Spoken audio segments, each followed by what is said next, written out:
So I'm 7 years old. I'm a little guy. So when I'm 7, I look like I'm 5. True story. Okay? So my dad signs me up for soccer, and I'm playing in a 7 to 9-year-old league, or maybe it was 8 to 9-year-olds, and because of my age, they put me in there. And so here's the deal. I'm the littlest dude on the field. Okay? And yet I know that I'm a pretty decent soccer player, but I'm the kid that even though I had my fear just like everybody else, I wanted to get out on the field. Well, the littlest dude, it looks like if the ball hit me, I'd die. So I have no tension towards my first soccer coach. He's a very nice man, but he didn't put me in much. And I remember it being somewhere in the middle of the season, and it was a game where I didn't even get in the game, I bet I was in for a minute each half. This is back in the day, by the way, where every kid didn't get equal playing time. You know what I mean? Well, there weren't bike helmets either, but I digress.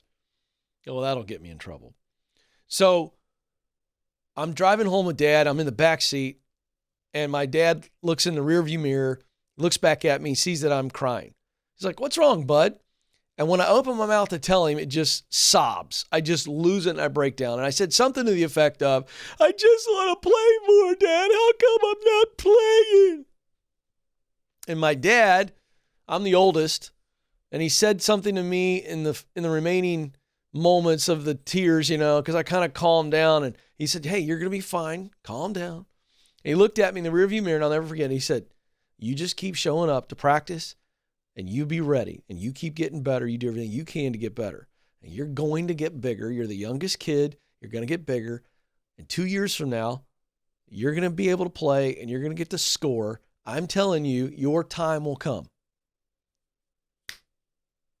And there it was. Now, at 7, I didn't get it. But I was thinking, okay, all right. I'm willing to hang in there is the only thought I had. I couldn't get any more depth out of that. But over the rest of my life, I've never forgotten that story. My dad and I have talked about it many, many times. And it has sustained me on my journey. It took me 10 years to get to this spot, the dream job. I'm not saying it's going to take you 10 years, but what I am telling you today is that for those of you who aren't where you want to be, but you're doing what you have to do, and you feel like you're being overlooked, and you feel like you're never going to get your chance, and you feel like the big sale's never coming, and you feel like this side hustle's never going to turn into a full-time gig and be your dream company, I'm telling you, hear me, listen. 4 words today. Your time will come. But you have got to keep showing up. Now, the rest of the story is I did get a little bigger. Not much, but I did get bigger. And 2 years later, as a 9-year-old, I made the travel soccer team as an all-star. And I scored a bunch of goals. And I still remember how many, by the way. It was a big deal to me as a young guy. And I learned the lesson that my dad taught me, and I want you to get it. You stay with it. Don't you dare quit. You do have talent, you do have passion, and you do care deeply about a certain result. And that's the role that the creator of the universe put you on this planet to fill. Don't you quit. Because if you're not in the right place, the right time will not happen. It won't.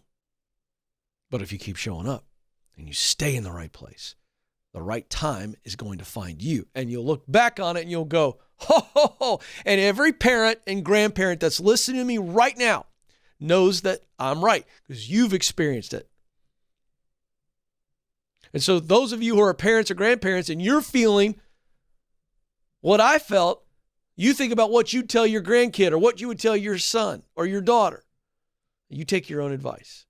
Keep showing up. Don't you quit.